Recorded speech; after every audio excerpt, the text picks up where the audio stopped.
Congress high command की बैठक में बड़ा फैसला ले लिया गया है। जिस बात का जिक्र हम लगातार कर रहे थे कि हरियाणा में जिस प्रकार से कांग्रेस की हालात हुई है, उसके बाद से जो गुटबाजी लगातार कांग्रेस पार्टी में चल रही थी, हरियाणा प्रदेश में कांग्रेस हाईकमान ने भूपेंद्र सिंह हुड्डा और उनके बेटे दीपेंद्र सिंह हुड्डा के साथ साथ प्रदेश प्रभारी दीपक बाबरिया और प्रदेश अध्यक्ष उदय भान को फ्री हैंड कमान दे रखी थी।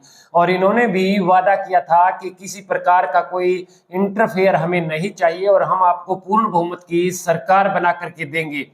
एग्जिट पोल भी यही कह रहे थे कि कांग्रेस पार्टी 55 प्लस या 60 सीटें लेकर के आ रही है, लेकिन उस वक्त सारे के सारे काम धराशायी रह गए जब 8 तारीख को नतीजे आने शुरू हुए। पोस्टल बैलेट की गिनती तक तो कांग्रेस पार्टी के बहुत से दफ्तरों में उनके समर्थक नाच गाने लगे, पटाखे चलाने लगे, ढोल नगाड़े चलने लगे। लेकिन जैसे जैसे ईवीएम खुलनी शुरू हुई, उसके बाद से भाजपा ने बिल्कुल कांग्रेस को साइडलाइन कर दिया। वहीं जहां भूपेंद्र सिंह हुड्डा लगातार इनेलो जजपा बसपा को कह रहे थे कि इनके पल्ले कुछ भी नहीं है, उन्होंने कम से कम मिल करके यदि सभी अन्य दलों की बात करें तो 25 से 30 सीटों पर कांग्रेस पार्टी को धूल चटा दी और ऐसे में कांग्रेस सत्ता से दूर रह गई। तो अब बताया जा रहा है कि जो सिरसा से सांसद कुमारी शैलजा है, उनको बड़ा पद देने की तैयारी में कांग्रेस हाईकमान कर रही है। वहीं पूर्व सीएम स्वर्गीय भजनलाल जी के बेटे चंद्रमोहन बिश्नोई को भी एक अहम पद दिया जा सकता है।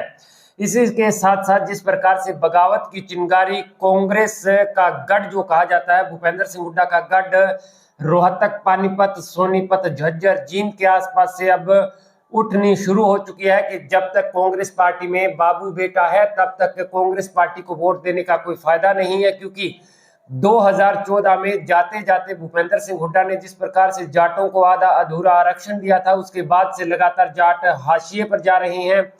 और ऐसा नहीं है कि अन्य दलों को जाटों ने वोट नहीं दिया, बीजेपी को भी जाटों ने अच्छा वोट दिया है। अन्य नॉन जाट पार्टियों ने भी कांग्रेस या अन्य दलों को समर्थन दिया है। लेकिन भूपेंद्र सिंह हुड्डा यह साबित करना चाहते थे कि हरियाणा में वो जाट नेता हैं, जाट की राजनीति है और जाट की सियासत है और जाट ही सीएम बनेगा। 36 बिरादरी को साथ लेकर न चलने की गलती भूपेंद्र सिंह हुड्डा कई बार कर चुके हैं। और ऐसे में प्रदेश में भूपेंद्र सिंह हुड्डा के नेतृत्व में 4 बार चुनाव लड़े गए हैं और चारों बार में से एक भी बार वो कांग्रेस पार्टी को पूर्ण बहुमत की सरकार नहीं दिला पाए हैं। तो अब हरियाणा के अंदर जिस प्रकार से खेला होना शुरू होगा, तो भूपेंद्र सिंह हुड्डा भी इस बात को लेकर के तैयार है। आज उनके घर पर विधायकों की बैठक का आयोजन किया गया जिसमें आगे का फैसला लिया जाएगा। क्योंकि हुड्डा अच्छी तरह से समझते हैं कि कांग्रेस हार का ठीकरा उनके सर पर फोड़ेगी और आगे भी उनकी जो वैल्यू अब है वो नहीं रहने वाली।